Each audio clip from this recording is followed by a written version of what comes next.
righty. Good afternoon, everyone.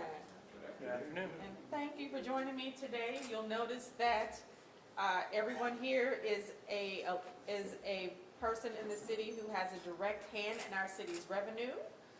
We want to thank Collector Greg Daly, Jason Fletcher from the Comptroller's Office, and Treasurer Adam Lane for joining me today. When I first introduced the fiscal year 25 budget, we mentioned that it included a $26 million contingency based on pending litigation and legislation concerning our city's earnings tax. Well, thanks to the work of my administration and our state lobbyists, we defeated legislation at the state level that would have significantly reduced or eliminated our city's earnings tax. Last Friday, a settlement was reached with the plaintiffs in the Bowles versus City of St. Louis case, which will affect our city's budget going forward. This is why the contingency was included, to protect our city's essential services from a tax on St. Louis's single largest source of revenue, the earnings tax. The city's earnings tax is only 1%. Other cities in the U.S. have earnings or income taxes, and St. Louis and Kansas City are the lowest in the country. For example, Detroit is 2.4%, Cleveland is 2.5%, Pittsburgh is between 1% and 3%, Philadelphia is 3.75%, and our nation's capital, Washington, D.C., ranges anywhere from 4 to 10%. The earnings tax helps pay for roads that everyone drives on when they're headed to work, to a baseball or hockey game or soccer game, to a concert, or to our world-class parks and other amenities.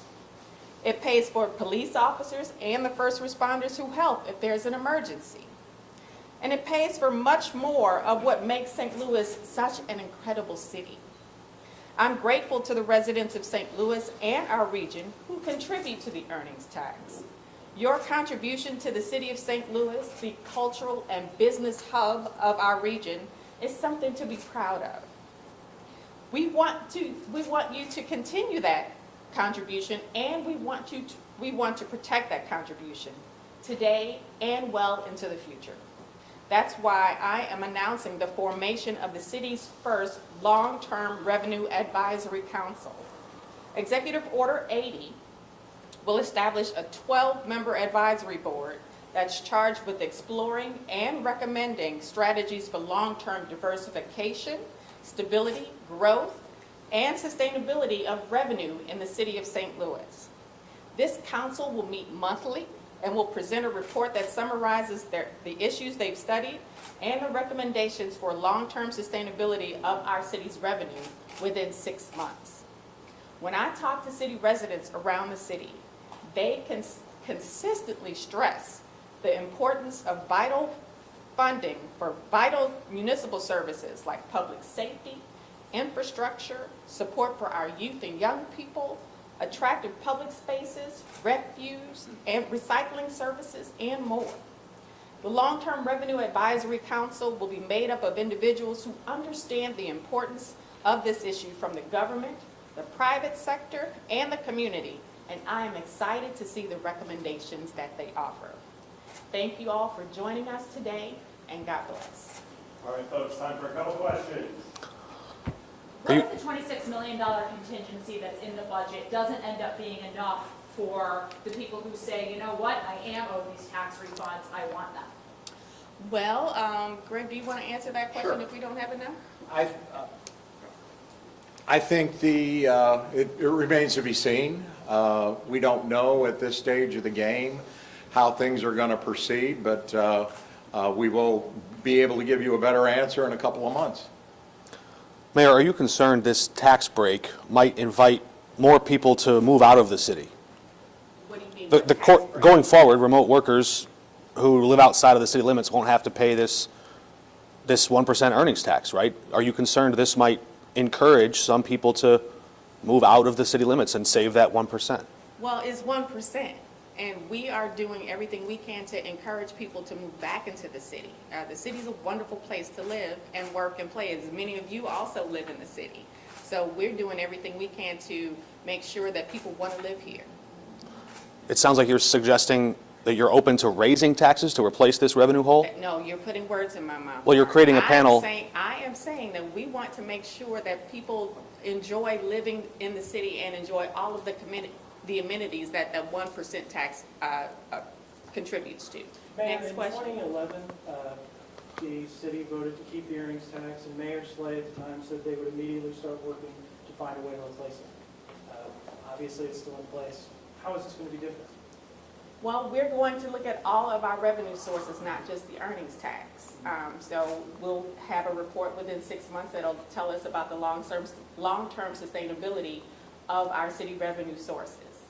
Is it solely this lawsuit that prompted this, or kind of similar to Austin's question? The earnings tax has been, voted on at state level, it's been threatened, you have to vote on it every 5 years. Is it specific to this lawsuit? Why wait so long to do this task force? No, this is something that I've thought of for a long time. As you may or may not know, I'm a former investment banker, and I was treasurer for 8 years before Adam became treasurer, so I know a little bit about the city's sources and uses of funds. And this is something that we have to pay attention to. So this lawsuit and litigation did not prompt this. This is something I've always wanted to take a look at and have had conversations with other city officials about.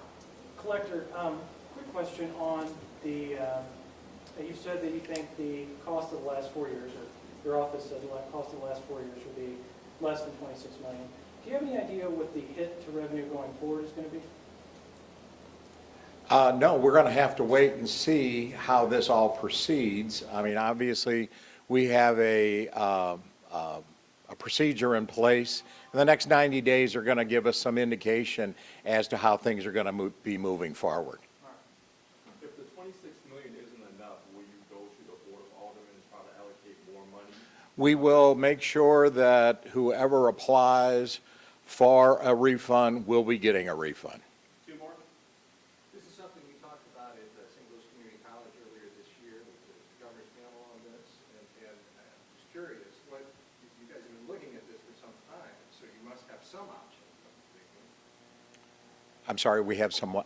Some options on replacing that if you have to use this money now to pay back other residents. Yeah, like I said, the procedure is set in place. It's going to begin July the 1st and go up for 90 days. Depending on how many people apply, of which we don't have any idea at this stage of the game, we'll probably give some reasoning how we proceed on this. I want to applaud the mayor and her administration in putting this commission together. I think this is something that can certainly be utilized. We're listening to individuals throughout the state of Missouri, and I think this is a regional issue that is not just a city of St. Louis issue, it's a regional issue, and I think this commission is going to be able to entertain some of the concerns that people have throughout the state of Missouri.